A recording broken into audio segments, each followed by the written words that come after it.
Salut à toutes, salut à tous, bienvenue sur Web Girondin pour les tops et les flops de ce Bordeaux Slavia Prague. Ils l'ont fait et ça fait du bien, comme elle fait du bien cette victoire 2-0 dans les arrêts de jeu avec de l'émotion. Une deuxième mi-temps, j'ai envie de dire presque parfaite. Allez, elle est parfaite cette deuxième mi-temps, on marque 2 buts et on retrouve le goût de la victoire. Après, le 7 octobre, depuis le 7 octobre, nous n'avions plus gagné un match et on gagne un match qu'il fallait gagner. Il fallait battre le Slavia Prague 2-0. On a battu le Slavia Prague 2-0. Bravo aux joueurs et bravo pour cette belle deuxième mi-temps. Et je trouve la symbolique de Jules Koundé qui marque ce but. Il s'arrache, mais avec toute la rage qu'il peut mettre dans cette action, et qu'on le voit lorsqu'il a marqué son cri de joie de rage, quoi. Pas d'autre mot. C'est symbolique, pourquoi? Parce qu'on se souvient tous de son erreur de relance face au Zénith et qui avait coûté 1 point, je crois. Voilà, et c'est lui qui va chercher avec ses tripes. Juste après une occasion dingue de Kamano, tout seul, il gamberge Kamano, il est en plein doute. Il sait pas ce qu'il doit faire, il arrive devant le gardien du Slavia, il sait plus Kamano. Il a la pression, François Kamano. Il est en perte de confiance et malgré tout, les joueurs ils lâchent pas, ils continuent, ils vont chercher ce deuxième but et ils marquent dans les arrêts de jeu, c'est amplement mérité et ça fait plaisir parce que quand je regarde du foot, et je pense que vous c'est pareil, quand on regarde du foot, c'est pour avoir de l'émotion et depuis 2 mois, l'émotion qu'on a elle est négative. C'est que du négatif. Et là, enfin, on respire et on se lâche sur le but dans les arrêts de jeu. Il n'y a pas mieux pour se lâcher. Merci. Merci pour cette émotion parce que c'est pour ça que j'aime le foot. C'est pour des matchs comme ça, pour le bonheur que ça donne. Et franchement, merci. Mais tout n'était pas rose dans ce match, même si on va retenir cette belle deuxième mi-temps et cette victoire à l'arraché et l'émotion positive que ça nous donne. Il y a beaucoup de belles choses à dire et il y a des choses qu'il faut corriger, donc on va regarder ensemble les tops et les flops. La compo d'équipe, tout d'abord, compo attendue. Je m'attendais à voir Jovanovic à la place de Jules Koundé. Heureusement, il n'a pas fait ce coaching. Ricardo, merci Ricardo. Et donc la compo, Costil dans les buts, on a Palencia à latéral droit, Koundé Pablo en centrale et Sabali à gauche. On a devant le Ragueur, Tchouaméni et Youssouf. Donc dans un 4-3-3 avec Youssouf qui est devant, puisqu'on est en 4-2-3-1 plutôt, hein, avec le Rageur, Tchouaméni, Youssouf devant, et à droite on a Kalou, à gauche de Préville et Cornelius en pointe. Voilà. Compo, ouais, pas mal. C'est quoi pas mal? C'est la compo à laquelle on s'attendait. Je m'attendais à voir Jovanovic qui Koundé. Quand on voit à l'issue du match, il a bien fait de faire ce coaching. Youssouf, on le demandait depuis un petit moment. La déception, c'était de ne pas voir Otavio dans le groupe, parce que on a une colonne vertébrale qui se dessine à Bordeaux. C'est notre axe fort, c'est l'axe central, avec Costil dans les buts, capitaine, homme fort de l'équipe. Pablo Koundé, axe central fort, et Otavio, sentinelle forte. Et après, ça se perd un peu devant, parce que devant, on n'a pas de leader. Voilà, donc bon, la compo attendue, et on a eu une première mi-temps catastrophique. Moi, j'ai détesté cette première mi-temps, et je peux vous dire que j'étais très en colère à la mi-temps.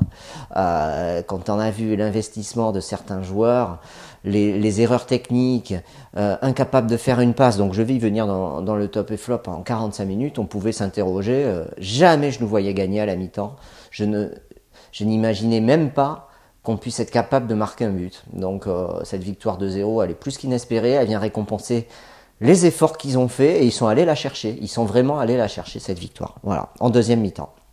Et donc, qui dit belle deuxième mi-temps, dit certainement coaching à la mi-temps. Je tape entre guillemets et je commande souvent beaucoup ce que fait Ricardo et son coaching et sa gestion depuis 2 mois qui me plaît pas. Et là, quand tu as une équipe qui réagit à l'imitant, c'est qu'il y a eu du recadrage. Et on a vu Ricardo sur le banc de touche qui parlait à ses joueurs. Il a parlé à ses joueurs avant qu'ils entrent en jeu. Enfin, il se libère. Enfin, il prend son rôle d'entraîneur.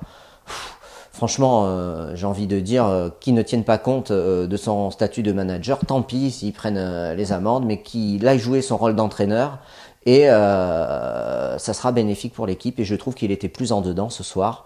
Voilà, alors les tops et les flops. Je commence, Benoît Costil. Il a fait un très bon match, match parfait de Costil. Il n'y a pas eu énormément d'occasions, mais il a été là et il y a une action, un moment que j'ai beaucoup aimé avec Costil.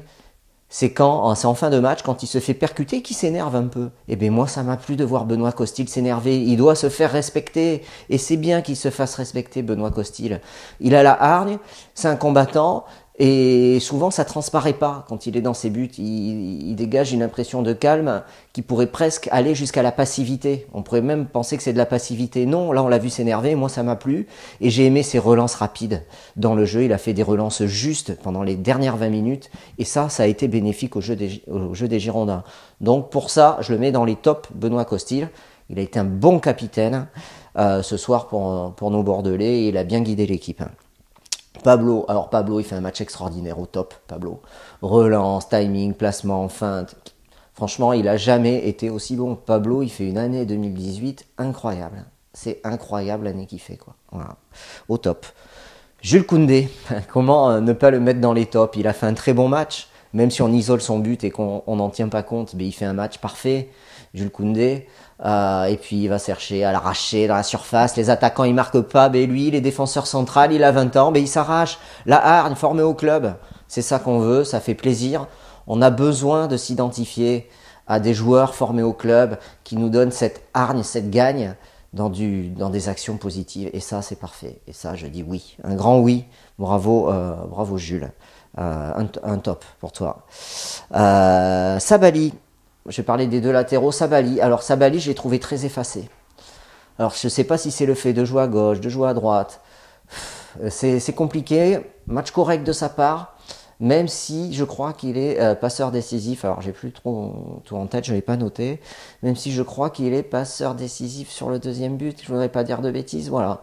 Mais je trouve qu'offensivement, par rapport à ce qu'a apporté Palencia, il est un peu en dessous. Mais il a fait quand même un match correct, même si on attend. Moi, j'attends toujours plus de Youssouf Sabaly, notamment sur le plan offensif. La première mi-temps était catastrophique aussi. Palencia. Alors, Palencia, il a fait certainement pas un de ses meilleurs matchs, mais vraiment un très bon match. Il avait été, je crois, très bon. C'était face à Nantes, où il fait cette passe en retrait sur le but, je crois. Mais bon, je peux me tromper de match. Et là, j'ai trouvé très très bon. Il provoque, il percute. Offensivement, il est parfait, il trouve des bons décalages, il est vif, il s'accroche. Moi, j'ai trouvé un très bon Palencia que je mets dans les tops. Après, ça va se gâter un petit peu. On va parler maintenant de Lucas Lerager. Lucas Lerager, alors, Lucas Lerager, il fait une première mi-temps, franchement, c'est catastrophique. Et heureusement, il se reprend en deuxième mi-temps.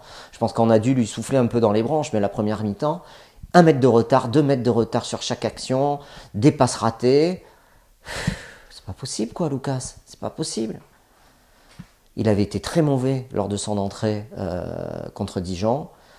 Face à Caen, avant la trêve, ça n'avait pas été très bon.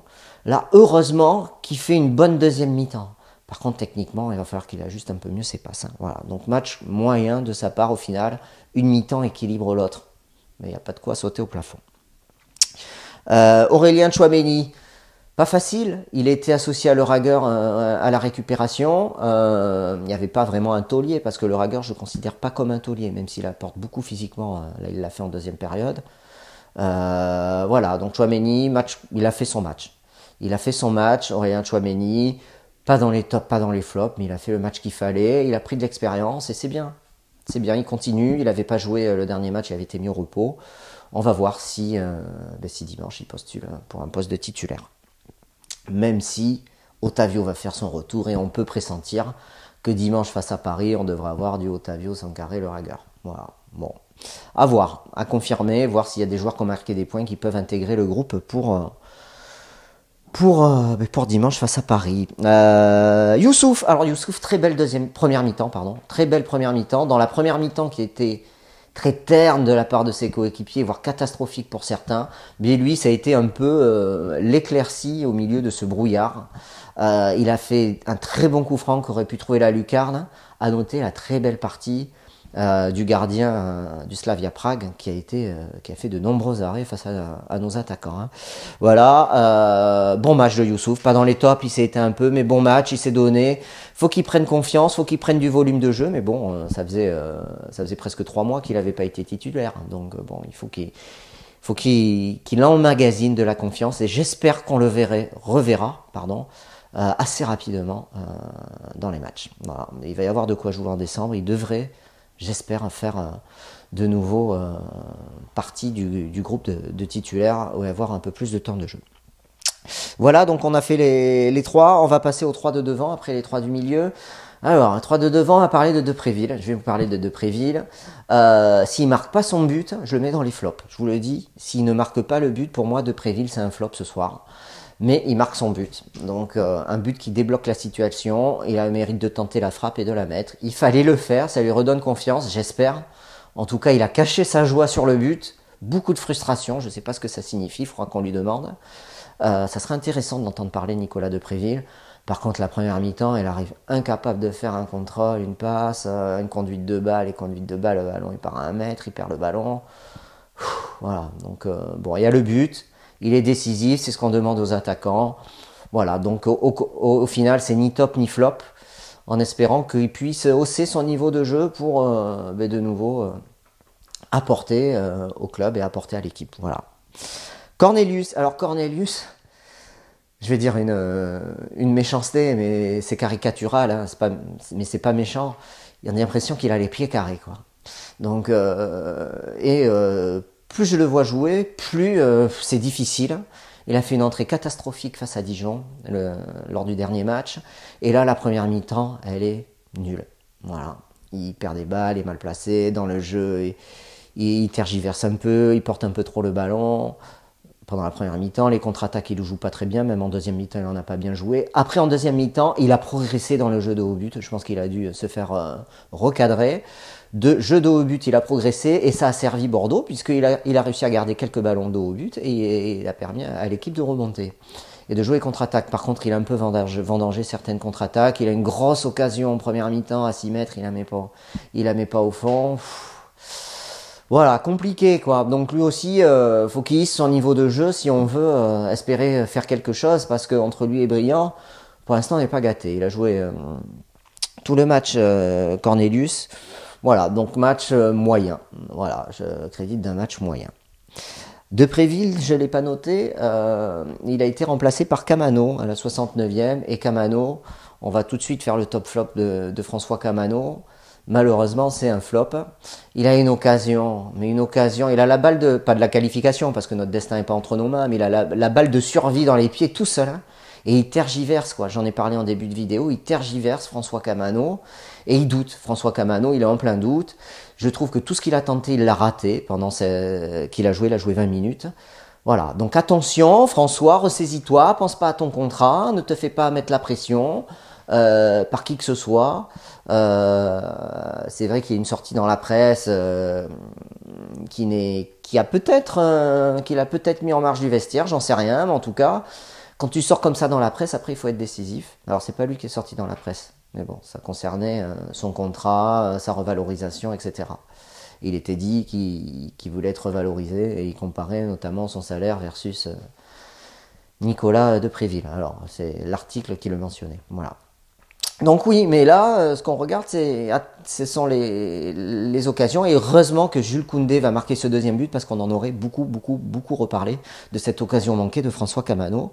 Donc là, faut passer à autre chose, il faut vite l'oublier et qu'il soit décisif rapidement. Donc c'est un flop quand même. Hein. Kalou, alors Kalou, c'est la tête dans les chaussures, quoi. Il court, il dribble, il a la tête dans les chaussures et il lève pas assez la tête. Le regard, il est pas assez altruiste à mon avis. Alors c'est vrai qu'il a une capacité à se retourner, à accélérer, il est puissant. Par contre, il faut que ce soit décisif pour l'équipe. Hein. Quand c'est pas décisif pour l'équipe, ça sert à rien. Hein.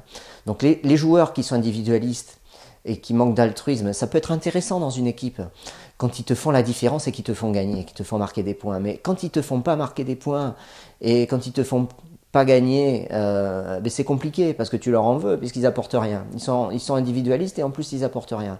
Donc il faut qu'ils soient un peu plus altruistes ou alors il faut qu'ils fassent la différence. Et s'ils pouvaient faire les deux, être altruiste et faire la différence, ça serait parfait pour Bordeaux. En tout cas, moi je le mets dans les flops pour son match de ce soir face au Slavia Prague. Remplacé par Caramo, qui a fait une entrée plutôt correcte, il a apporté de l'allant. Bon, 10 minutes, pas grand chose à dire, mais bon, il a apporté ce surnombre et ce dynamisme et cette rapidité pour aller attaquer le but adverse. Voilà.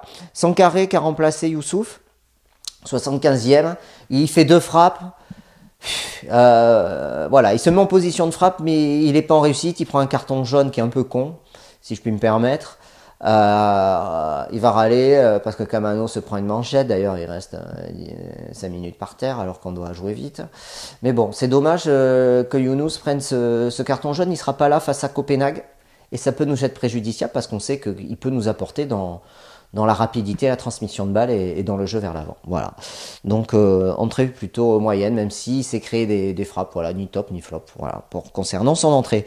Concernant le coaching, j'ai envie de dire oui, parce que quand tu démarres avec une équipe un peu renouvelée, sur le banc de touche, quand tu fais du coaching, c'est pas dégueulasse, parce que tu fais rentrer Sankaré, tu fais rentrer Kamano, tu fais rentrer Caramo. Et ça peut changer la physionomie d'un match, et on l'a vu, Bordeaux, ça a permis d'être plus offensif et d'aller chercher cette victoire par 2 buts d'écart. Voilà, très bonne